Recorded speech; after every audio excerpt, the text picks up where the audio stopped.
بسم اللہ الرحمن الرحیم۔ ذوالقرنین ایک عجیب قوم کے پاس سے گزر۔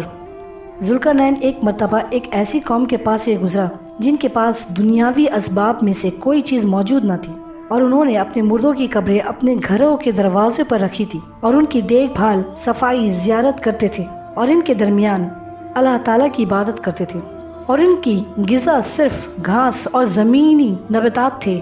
ذوالقرنین نے ان کی طرف ایک آدمی کو بھیجا جو ان کے سردار کو بلائے، لیکن سردار نے آنے سے انکار کر دیا اور کہا مجھے اس کی ضرورت نہیں۔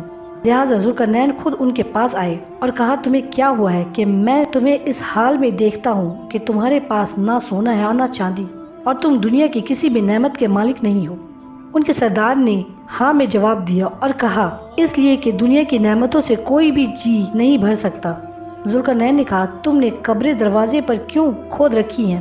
سردار نے جواب دیا تاکہ یہ قبریں ہمارے سامنے رہیں اور ہم ان کو دیکھیں اور ہمارے لیے موت کی یاد تازہ ہوتی رہے اور دنیا کی محبت ہمارے دلوں سے صاف ہوتی رہے اور ہم اپنے رب کی عبادت سے غافل نہ ہوں۔ ذوالقرنین نے کہا تم گھاس کیوں کھاتے ہو؟ اسے جواب دیا تاکہ ہم اپنے پیٹ کو جانوروں کا قبرستان نہ بنائیں، اور اس لیے بھی کہ کھانے کی لذت حلق سے آگے نیچے نہیں جا سکتی۔ پھر اپنا ہاتھ الماری کی طرف بڑھایا اور اس میں سے ایک آدمی کی کھوپڑی نکال کر سامنے رکھی اور کہا اے ذوالقرنین تو جانتا ہے کہ یہ کون تھا؟ ذوالقرنین نے نہیں میں جواب دیا تو بولا اس کھوپڑی والا ایک بادشاہ تھا اور اپنی رعایت پر بہت ظلم کرتا تھا، کمزوروں کو ستایا کرتا تھا اور اپنی زندگی دنیاوی مال و دولت کے حصول میں گزارتا تھا۔ بس اللہ تعالیٰ نے اس کی روح قبض کر لیا اور آگ کو اس کا ٹھکانہ بنا دیا، اور یہ اس کی کھوپڑی ہے۔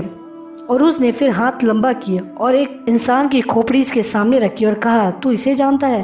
ذوالقرنین نے بدستور نہیں میں جواب دیا تو سردار نے کہا یہ ایک انصاف پسند بادشاہ تھا اور اپنی رعایت پر شفیق تھا اور اہل مملکت سے بہت محبت کرنے والا تھا۔ اللہ تعالیٰ نے اس کی روح کو قبض کر لیا اور اس کو جنت میں ٹھکانہ دیا اور اس کے درجہ کو بلند فرمایا۔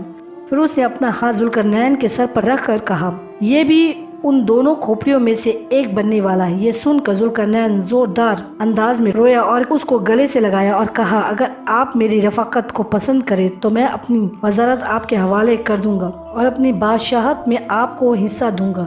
اس سردار نے کہا دور ہٹ جاؤ، مجھے اس چیز میں کوئی رغبت نہیں۔ ذوالقرنین نے اس کی وجہ پوچھی تو کہا کیونکہ ساری مخلوق مال و مملکت کی وجہ سے تیری دشمن ہے، اور یہ سب لوگ میری قناعت اور بے نیازی کی وجہ سے میرے دوست ہیں۔ تیرے لیے اس بات کی دلیل کہ فقر مالداری سے بہتر اور تھوڑا مال زیادہ مال سے بہتر ہے۔ تو ایسے شخص سے ملاقات کرے گا جس نے مالداری کی وجہ سے اللہ کی نافرمانی کی ہو، لیکن ایسا شخص تجھے نہیں مل سکتا جس نے غربت کی وجہ سے اللہ کی نافرمانی کی ہو۔